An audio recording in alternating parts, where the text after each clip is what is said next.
What's up, everybody? Welcome back to another episode of the Guys of Texas. Gonna recap the Texas-Ohio State game.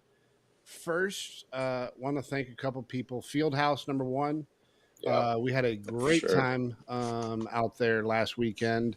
If you don't have a spot to watch the football games, that is the place to be. It was actually, even as hot as it was popping. Yeah. And so we really thoroughly enjoyed that. Thank you guys for letting us come out. The next time we will be out will be for the Florida game. We'll be out there for the next away game. So make sure to plan your trip now, if not before then. But yeah, had a blast going out there. Thank you for them, and also want to thank not a more ironic sponsor than Suck Less Apparel. It did not expect that outcome, but Suck Less Apparel. I love the hat. I'm a very particular hat guy, and I love the way it fits. The colors are not really nice. Go to Suck Less Apparel. They're on Facebook. Also, their website is slapparelco.com. Use the promo code GOT10 for 10% off. Oh, boys.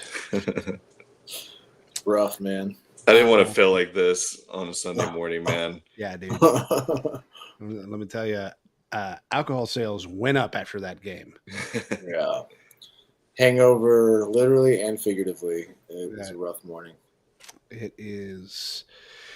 It's the first good thing is it was the first game of the season. Like, you could tell on both sides of the field there. It was definitely a lot of sloppy play. Yeah. Texas loses 14-7 to Ohio State. It was a very defensive game. Texas defense played really well, in my opinion. I think there were some things for sure to work on there, but they played really well, and we'll get into all that. But the offense was the biggest struggle, more particularly the backup to Quinn Ewers, Arch Manning. So yeah, it was rough to do the mechanics on so many throws, like the weird quick whip that he kept doing on multiple passes and stuff. It just wasn't what I expected. Yeah, that little sidearm thing was weird. Yeah, I don't feel like I remember seeing that really from him hardly at any point last season when he did get in the game. But yeah, there's that one particular one that I believe it was on that third down where he kind of short armed it, and one of my friends sent it to me, and he was like, "What is this?" And I'm just like, "It just looks like he didn't trust the line in front of him, just set his feet and make that throw." It's just kind of strange to see him, at times with his mechanics look kind of just rushed. He looked a little rattled the whole time, but young guy on the road, what do you expect? It's just didn't seem like he trusted his line to deliver and step into those throws like you expect him to. Yeah. I think he felt a little pressure on that one, to be honest. Like, going back and look at it, I think he did feel that pressure coming in, and that's kind of why he made that throw. But at the same time, it's not an excuse. Like, there were multiple throws from Arch that I was like, what is that? And as a matter of fact, got into a big argument because a person that should not be named, Arch lover, Quinn Hater, has apologized since. Before the game, apologized about hating on Quinn. But basically, he said that throw, I don't remember which throw it was. It was the one that I can't remember. I believe it was the interception. It was the interception. That's what it was. Yeah. It was very underthrown and should have been out another 6 yards and behind the receiver. And it was then said, well, I mean, yeah, it wasn't a terrible throw, because I said that's a terrible throw. He said, it's not a terrible throw. If it's 6 more yards, it's a great throw. I was like, 6 yards is a massive amount in throwing the football. Like, if you're playing in the NFL, like, 6 yards is a gigantic difference. And we're already all talking about, like, how much he's just going to get drafted number 1 in the NFL draft. I'm going to tell you right now, you ain't going anywhere throwing like that.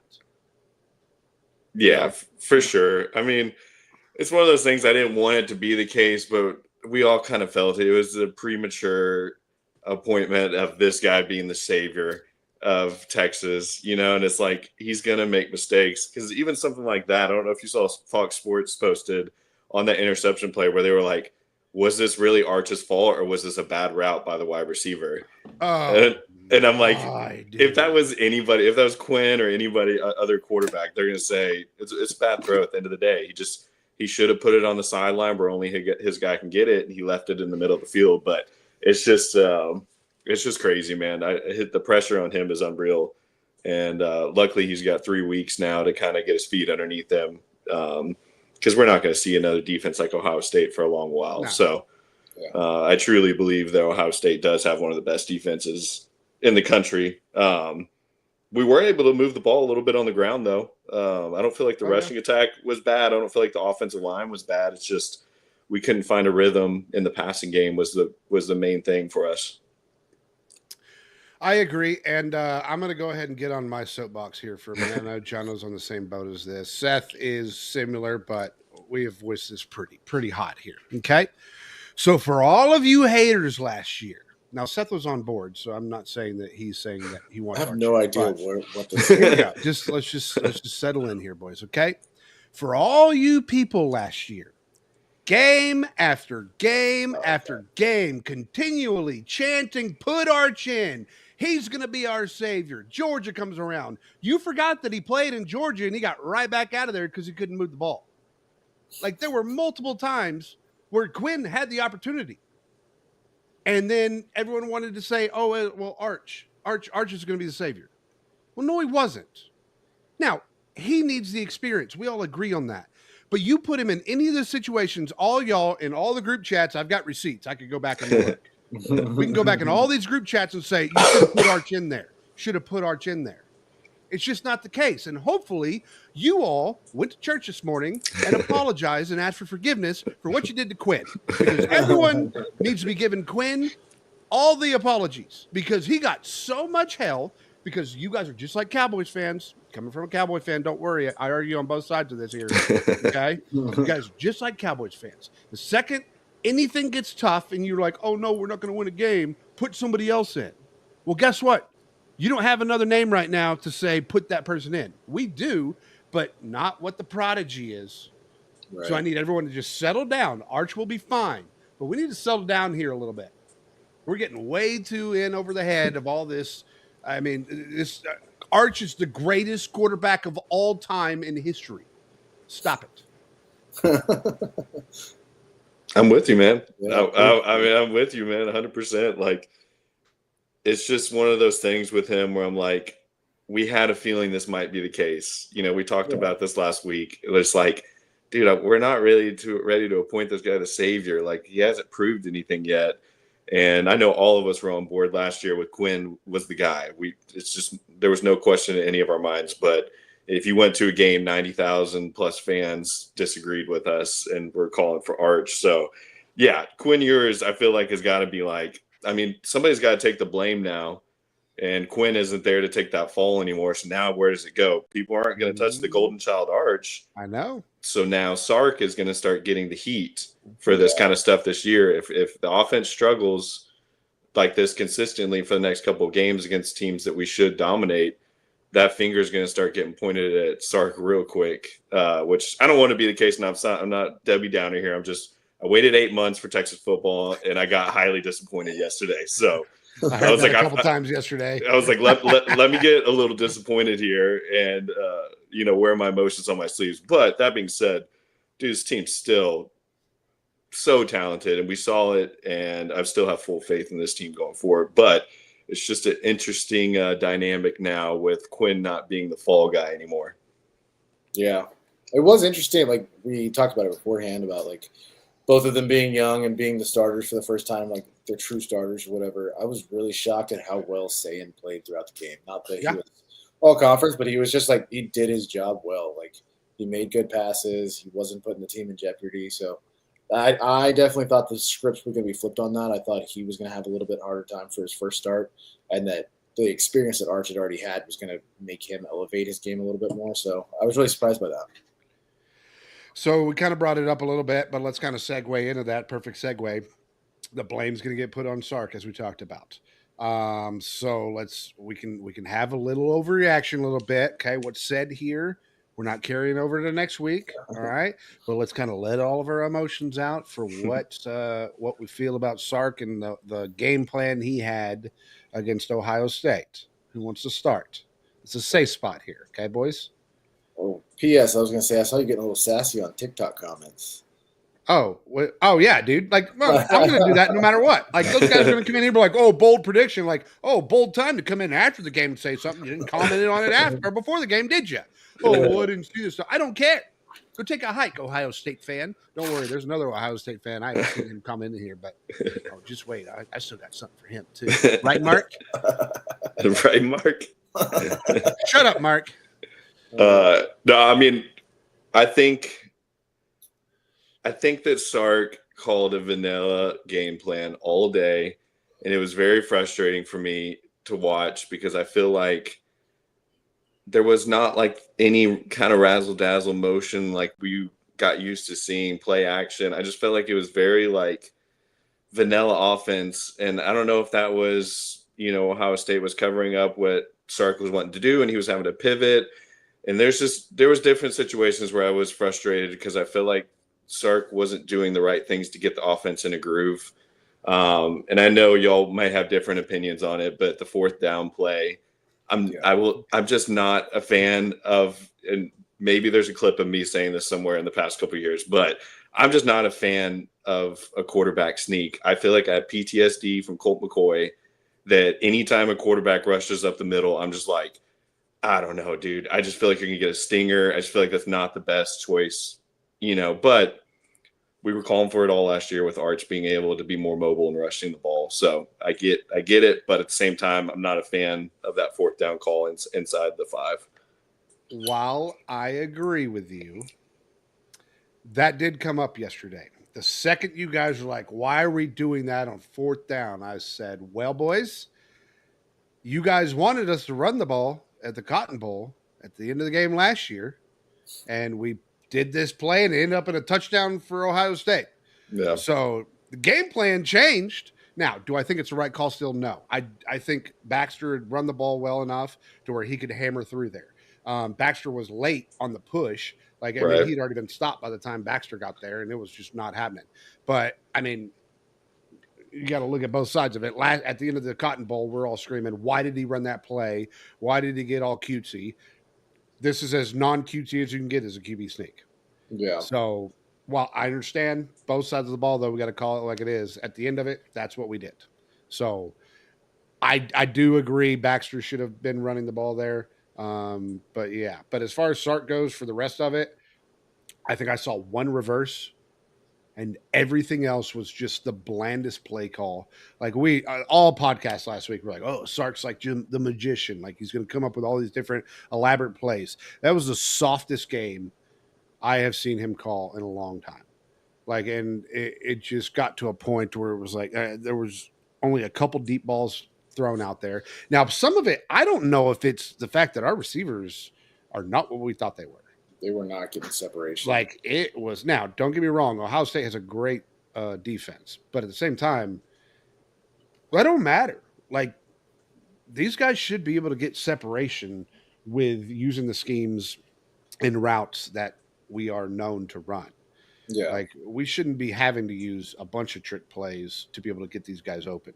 Like these guys should be on there. And I saw at the end of the game, DeAndre Moore getting a little pep talk at the end of the game when there's like 20 seconds left, just sitting on the sidelines. You can see him just staring down, like he is just upset. I think he went 2 for 6 yards, 2 completions, 6 yards. Yeah. And for DeAndre, like he played really well last year, but he was the third option, so he was a lot more open. He's not that third option anymore. And so him and Wingo, I mean, and Livingstone, I mean, injuries led with what, 80 yards? Yeah. So I was about to say, no, it's 50 yards. 4 receptions. 50? 50 oh, 80 was the rushing yards. Yeah, what, Wisner had 80? Is that what it was? Yeah. Yes. And then Baxter had 40. Yeah. And Arch had 40, I think. 38. 38? Okay. Yeah. Which that was a problem. That's the biggest problem for me is Arch. not only is he running the ball too much, he's running with his helmet face first. Like Right. you can run all you want, but let's go down. Like this is the first game of the season, bud. Yeah, I felt like he was getting out of the pocket a lot of times when he necessarily didn't need to, and then running sideways, trying to. I mean, that's what I feel like he was doing. The arm motion that was really funky is him trying to run sideline to sideline and trying to whip it across himself. And I was like, I don't even know why you started that movement to begin with. But Someone started a thing on Twitter saying apparently he had a shoulder injury in practice last week, and that's why. Like people are posting pictures of him walking in, he's not swinging his left arm, and all this stuff. It's like, well, excuses are really coming out now, aren't they? yeah, Like you didn't show sympathy to Quinn. We ain't showing sympathy to Arch. So, don't think so. No, sir. Yeah, I kind of want to go back and see more film of like kind of an overhead to see if the wide receivers were getting separation at any point. Because obviously, real time, you're not seeing down the field on some of those plays. But even that being case, even if they were covered up the entire game, Sark being the offensive mind that he is, always finds a way to get the ball in the player's hands. And if you can get it in Wingo's hands or, even somebody out of the backfield on those little screens that we did last year with Blue and Wisner, I feel like you just get them in space and you give them a chance to make plays. And I feel like we didn't even do that at any point. So I don't know. Yeah, it was frustrating to watch that offense and, that red zone offense, especially because we're going on like 3 years of this where Sark's red zone offense is, abysmal. Last year, he made that announcement. I know. I was about to say, you guys talk about this. We're making improvements every year. Well, that red zone offense did not work. Yeah. So that needs to be studied too. I don't know how that offense will just sputter like that. And then as far as wide receivers go, I was kind of surprised we didn't get to see some other guys in the game at some point. I feel like they really kind of stuck with the same rotation and really didn't go too deep down that depth chart. I was kind of looking forward to seeing maybe a French or, a Lockett just getting on the field. But, I mean, correct me if I'm wrong. I don't think that they took any snaps. So I'd have to look. I honestly didn't see him on the field. I don't feel like I saw him. Maybe they came in on a play and I just didn't realize, but. There was one play I remember going, who is that? And it was McCutcheon. Yeah, Dylan. Yeah, that's why he got that short catch, which I haven't seen much of him. But it seemed like he got the nod over some of the other true freshmen, which he's a true freshman as well, I believe. Yeah. I think part of Sark's issue also is I like the play call of going for it on the 1 yard line, but we didn't kick a field goal. We didn't even attempt a field goal. Yeah. And I mean, we're going to have to figure that out too. Like, I get we're still in the year of last year of like, okay, we don't have a kicker. Let's just go. So do we have a kicker that can actually kick that we are confident in? Is that why we decided to do that multiple times? But I think there were 2 times we could have kicked a field goal. But I don't know. At the end of the game, like it was a lot better. Arch seemed a little bit more loose. Yeah.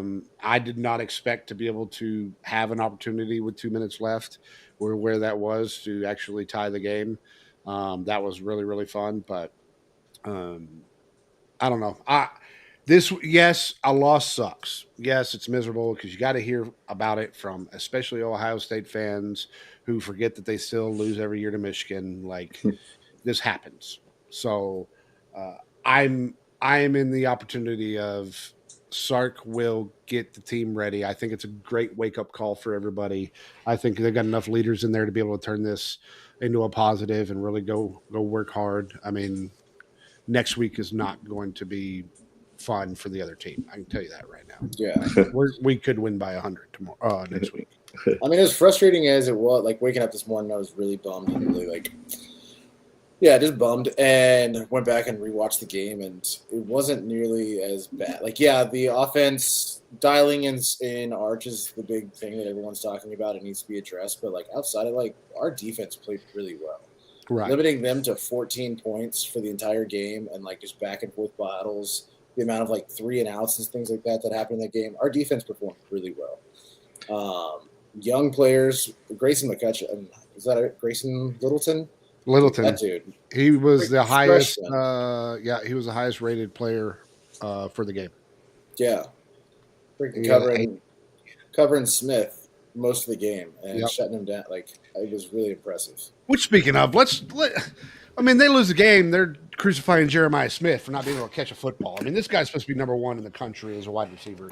That man Yeah. can't catch a football like wide open. So I don't want to hear how good Jeremiah Smith is. That's 2 games in a row. Texas defense has held him. Go put him in a cradle, put him to sleep. If our offense would have woken up a little bit, that guy would have been in trouble with Ohio State fans.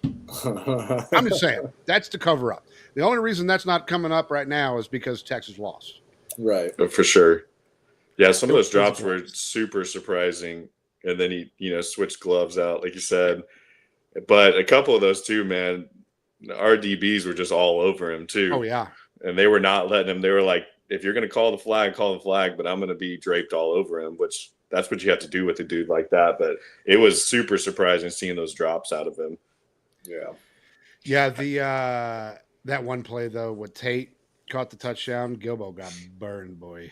Yeah. He got burned. So we got a little bit of work to do there. I think that's more of a coverage thing, but didn't like the fact that he had so much separation away from that. I mean, he made a great recovery on it, and that should have been an incompletion, but Tate made a great hands play after he missed it the first time, came back to it. So that's a great receiver right there with hands. So I was looking at this. It's kind of interesting. I do feel like the offense, I'm kind of jumping all over the place here, but the offense in the second half, I felt like clicked better. And I was looking at this and I didn't even realize at the time in that second half, 2 of our drives and one was a 15 play, 70-yard, almost 7-minute drive that ended up turnover on downs. Then our next drive was the interception. And then following that was a 13 play, 76-yard drive for 5+ minutes. yeah, So, I mean, like the offense was out on the field almost an entire quarter in that second half. And we still left both of those drives empty-handed. Yep. And it's just kind of one of those, like, maybe, I mean, I like being aggressive. Don't get me wrong. I like Sark's aggressiveness, but sometimes you have to reward a young offense for establishing a drive like that against a defense like Ohio State. Maybe you do just get 3 points on the board just so the offensive mentally is like, okay, we're on the board here. Because I feel like that goose egg on the board really screwed with our offense for the majority of the game. They look up and see 0, and it's got to mess with you, But anyways, I just was going over that. I saw that. I didn't realize those drives were as long as they were. Yeah. we will take a quick break because Mark, don't let this past game get you down. Everyone just needs to go over to slapparelco.com. Use got 10 to get 10% off that order. Always remember, suck less and do better. Way to go, Thank Mark. you, Mark. Great plug, Mark. This is where's producer Joe at? Like he's ruining the YouTube side. We could be doing this on the YouTube side also. Just need a little help here, bud. Need a lot of help. We're over here pointing fingers left and right, but let's be real here. We did not have a fantastic showing ourselves for the live stream. Hand up. That one's on me. We've already got new equipment coming in. We're going to revamp this whole thing again because that was not fun. But we appreciate you guys sticking around with us. We had a blast. But, yeah, we didn't get a lot of practice in. So, unfortunately, that's what you need. So that would be fun. I will be fine. Yeah, it was the equipment. It was totally on the equipment. We'll shake it off, and we'll be better next week, just like Arch and the Texas offense, That's right. Yeah, exactly. We are, I mean, realistically, this game is our fault. If we would have done perfect that whole time, then the team just carries over like they were watching the stream, like, oh, fumble it already, and then just carried over to the game. It was on us, dude. We were the big distraction. This one's on us. Yep. Take accountability, boys. Take accountability. Shut up, Mark. There's number 2. All right, so back to the defense. My big thing with the defense, we could not why did we weren't pressuring the quarterback at all. Like it just felt like everything was a 3-man rush, like sometimes 4, but we could not get to him. There was one time in the end zone, but then of course the penalty killed us with the offset there. That bothers me a little bit that we could not. Now, Ohio State's offensive line, I believe they were mostly all returners, I think. I could be incorrect on that, but I think their offensive line was seasoned already.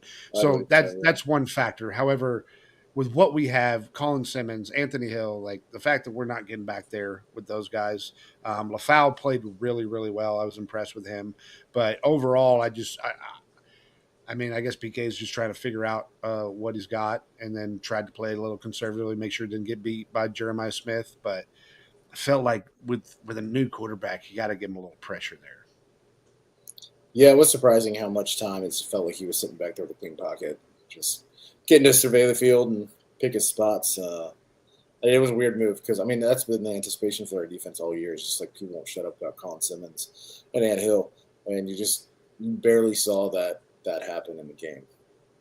Yeah, I expected a lot of blitz packages.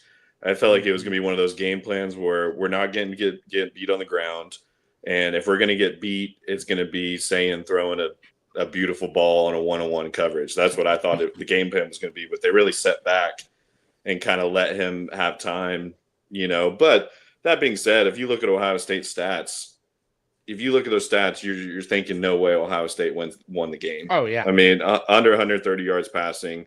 They averaged under 3 yards per carry on the rush. You know, it's just their offense never got clicking either.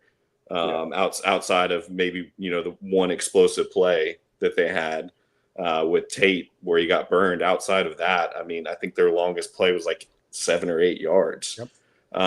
So it's not like the game plan didn't work. Let's be real. I mean, if our offense was producing, you know, a little bit better than they were, you know, holding Ohio State to 14 points should get you a win.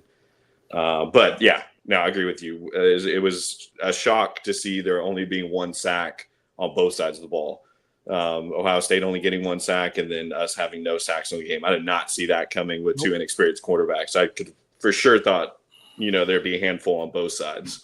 Well, especially with our offensive line, like we had a lot of new talent in there. They had played before, but I mean, not starters. So,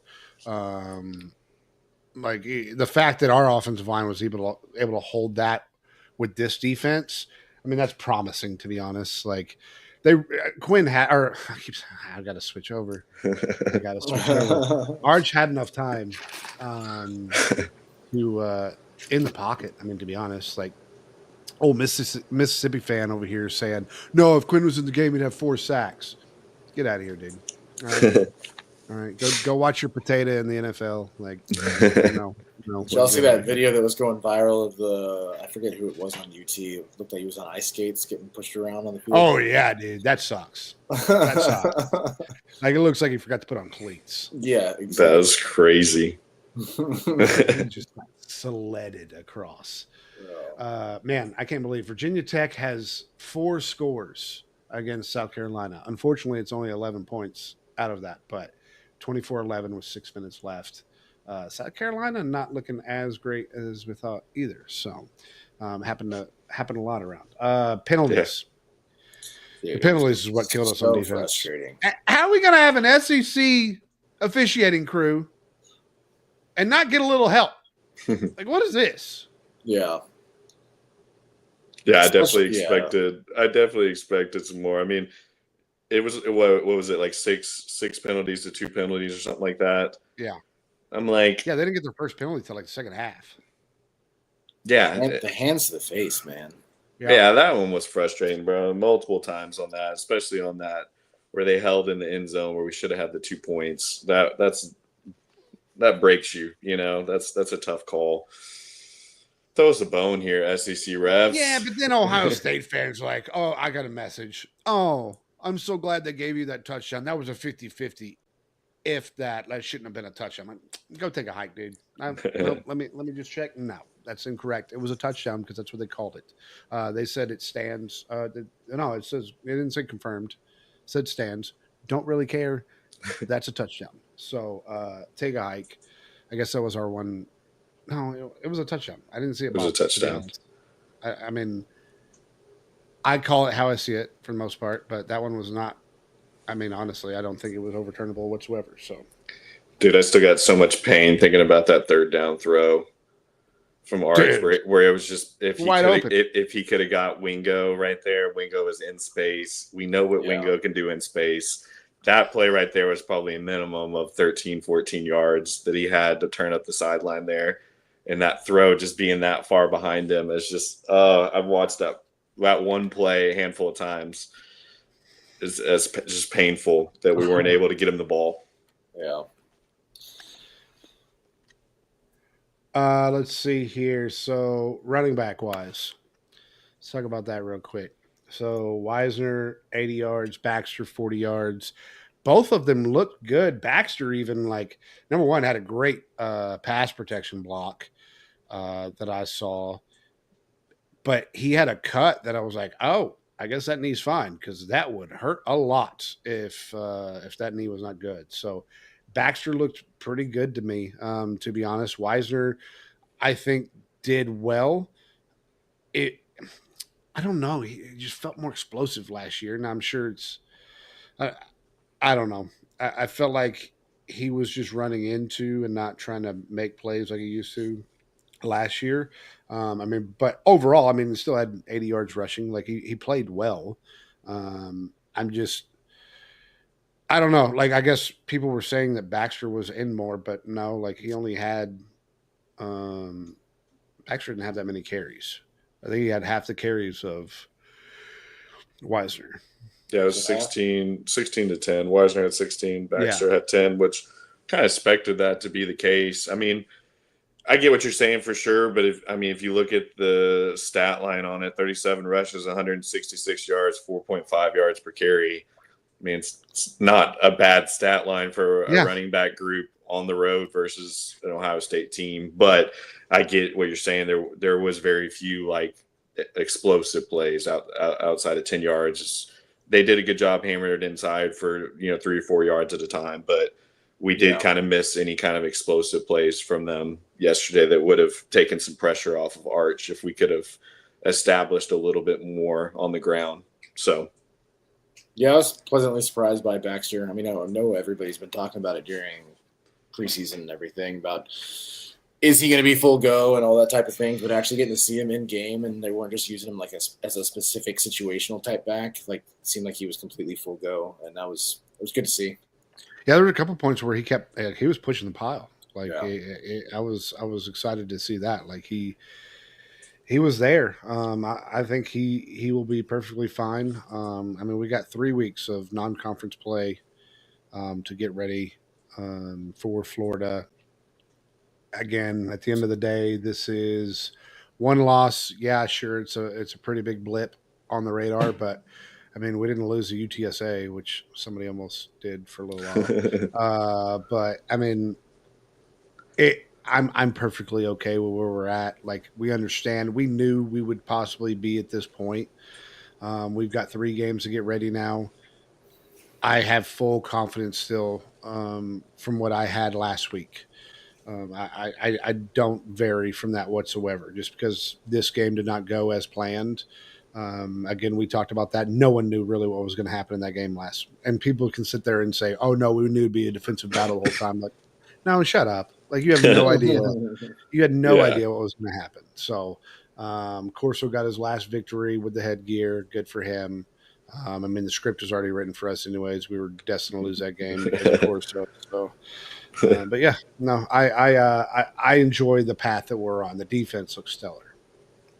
It's just one of those things. I don't have a whole lot of issues, right? We're being super nitpicky, right, with this, and we're having to kind of dive in here. But if you look at it in the grand scheme of things, we lost by 7 points on the road. We had a shot at the end of the game with how bad we played throughout at times. Still had a shot at the end of the game to take it down the rest of the field and tie.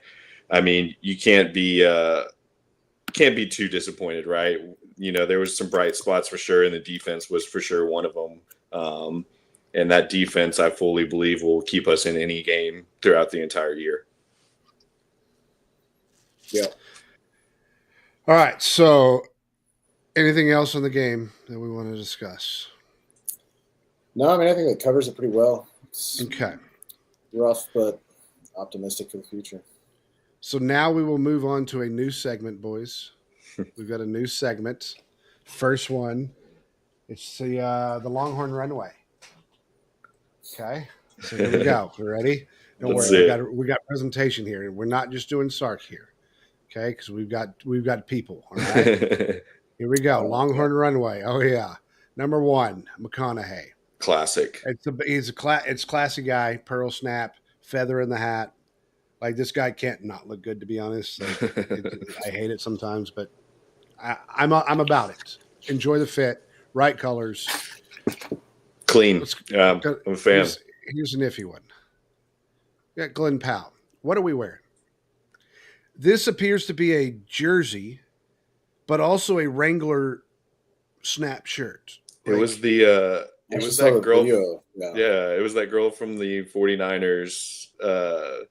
What's that fullback's name? It's his wife, where she creates all those custom shirts and stuff for all the girls in the NFL. Well, apparently she did this one for him. So Okay. that's Go ahead and origin. hang that one up in the back of the closet. Put it somewhere else. I already ordered one. Not a fan, dude. I thought it looked pretty cool, to be honest. Not a fan. I mean, it's quite no. Yeah, that's a no. That's a jersey. I don't It's a hate it. jersey. I don't hate it. Yeah. I mean, I love wearing Western gear, but that's a no. Sorry, Glenn. Love you. We'll give you a tornado, but that's it. Okay. Next one. What is what? Yeah, exactly, Mark. Yes, I don't know what it is either. Here we go. Yeah, this man's all business. You can't tell me that's all hat, no cattle. That man. I enjoy the tie, little dot tie with a plaid. I'm a huge fan of Del Conte. Huge fan. The Warden, dude. I like I mean, it. yeah. Like that. All right, and then we got Old Sark. school classic. We got Sark. I Yeah. originally saw just the photo of him up, like from basically nipple, not pierced. That's Ryan Day. From nipple up. I don't like the jacket material. It was a polyester. And I was already in the heat when I saw it, like not in heat, but like in the hot weather. In the hot weather, let's just make sure. Let's clean Make that sure one we're up. clear on that. Yeah, let's clean it up. But didn't like the tie color with the color orange. Also, there was a UT player that was wearing like Tennessee orange suits, and I was like, that's gonna have to go. I'm not a fan of the white pants, man. I'm not a fan of the white pants. Expected a little bit more from Sark for the first game of the year with the outfit. I'm not gonna lie. The white pants. The only reason he's wearing the white pants, in my opinion, is because of the shoes. If he's wearing boots or dress shoes, I think that changes it up. Yeah, I was Sure. gonna say that shoes needed to have some type of accent on them. Yeah, But yeah, with the hype around this game, I expected him to really show off with how much he's done in the past. I yeah. was expecting. It's a little vanilla, just like his play calling all day. Yeah.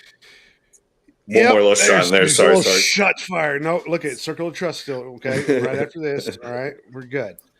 Okay, so that's the old fashioned runway. We're gonna try and do that every week. Okay. Did you see? You didn't put one up there, but I thought it was very clean. I don't know if you saw Taft's.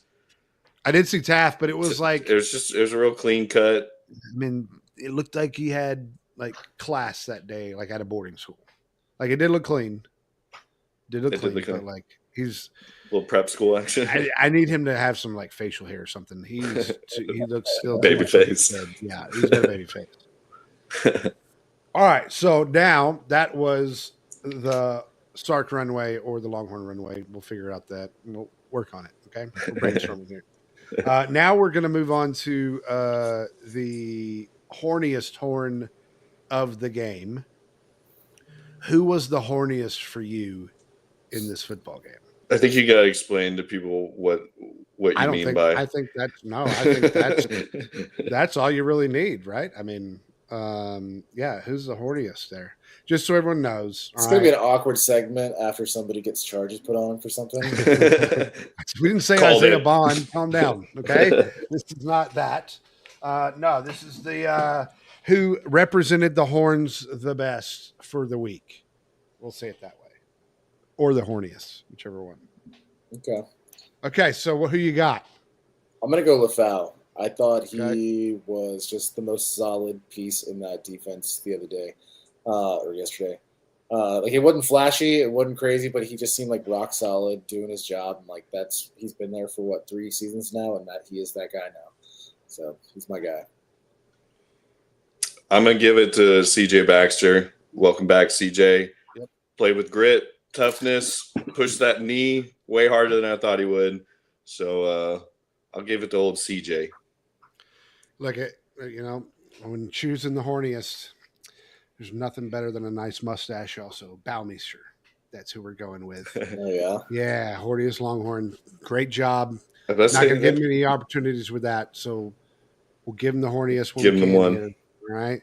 So I enjoyed the old Australian out there with the boot. It looked good. So that is the horniest horn of the week, and now we will go with the most hungover Longhorn of the week. go for it. Me? Yeah. I'm going to go DeAndre Moore. Very blah game. Route running didn't seem crisp. Didn't get separation. Seemed a little hungover, man. Going DeAndre Moore. Okay. Wait. Do I have this segment wrong? Is the most hungover Longhorn like they had a bad performance and now they're hungover today, or they didn't perform because they were hungover? They did not perform because they were hungover. Shoot, I didn't do this correct. Okay. All right.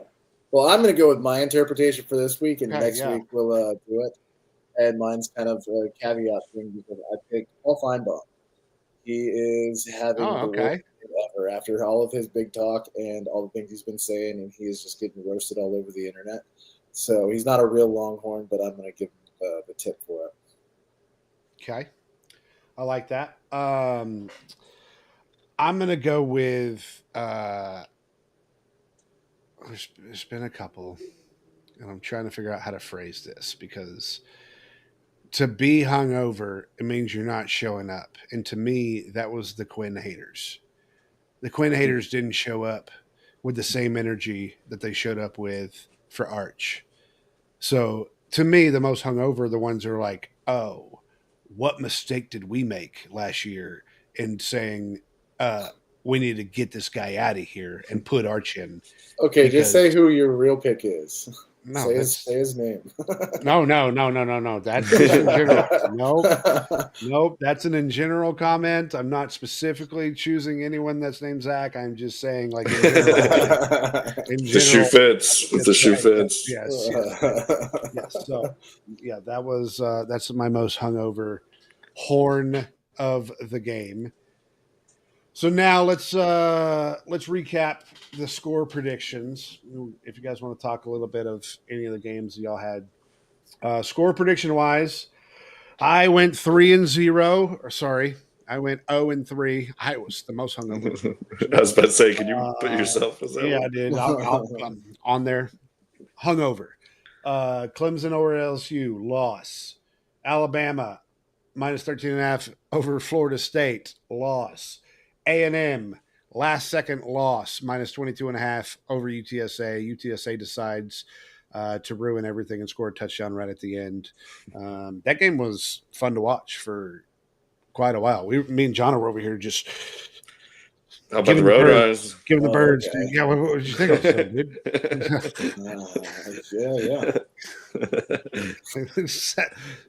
That's 2 podcasts in the last like 3. Can we start clipping these? Oh, Yeah, Mark's real. about to. I can promise you that's probably already happened. So we got Seth's pick. One is to be determined. The Notre Dame minus 2.5 versus Miami.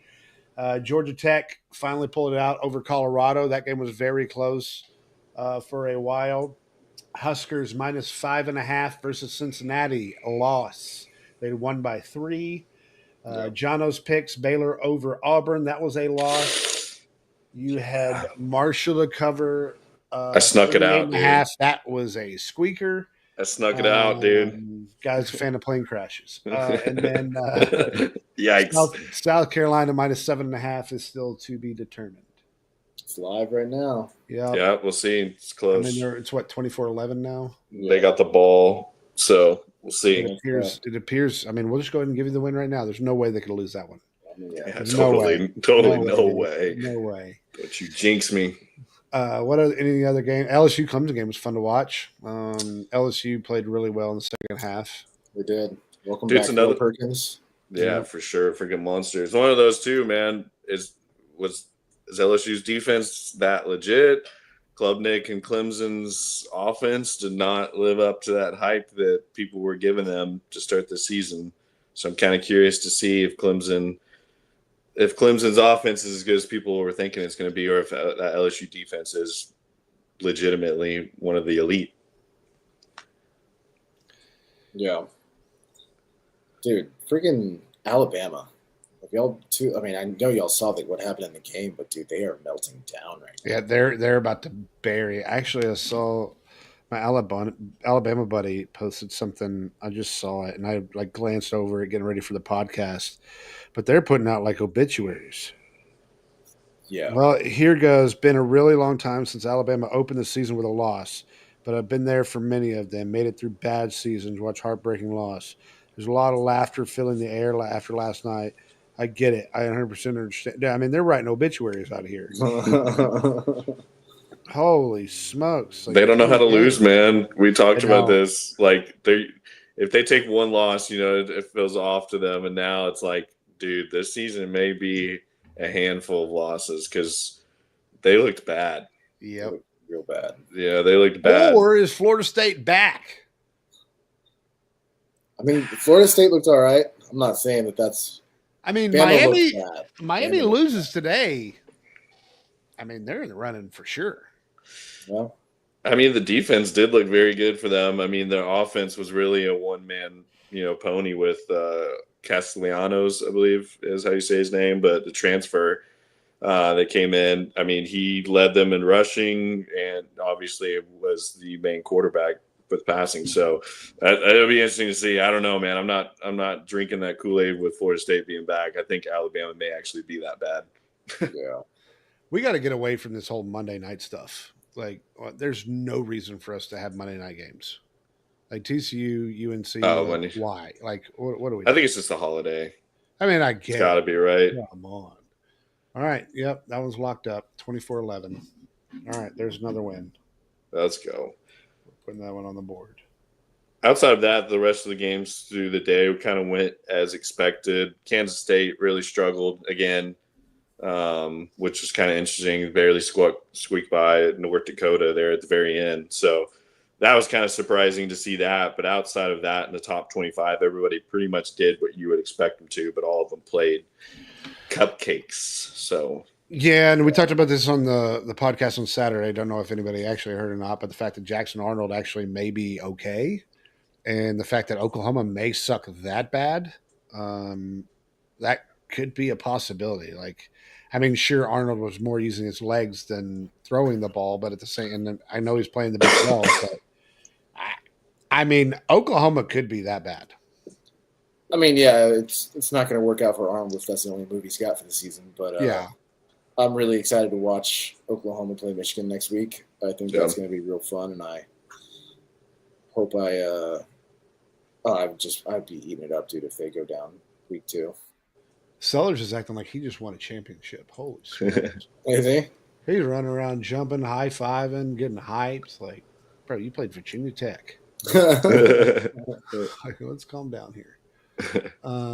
Didn't they play that game neutral site? Yeah, it's in Georgia. Atlanta? It's in Atlanta. yeah, it's in Atlanta. That's lame. Let's see. Conference champ predictions.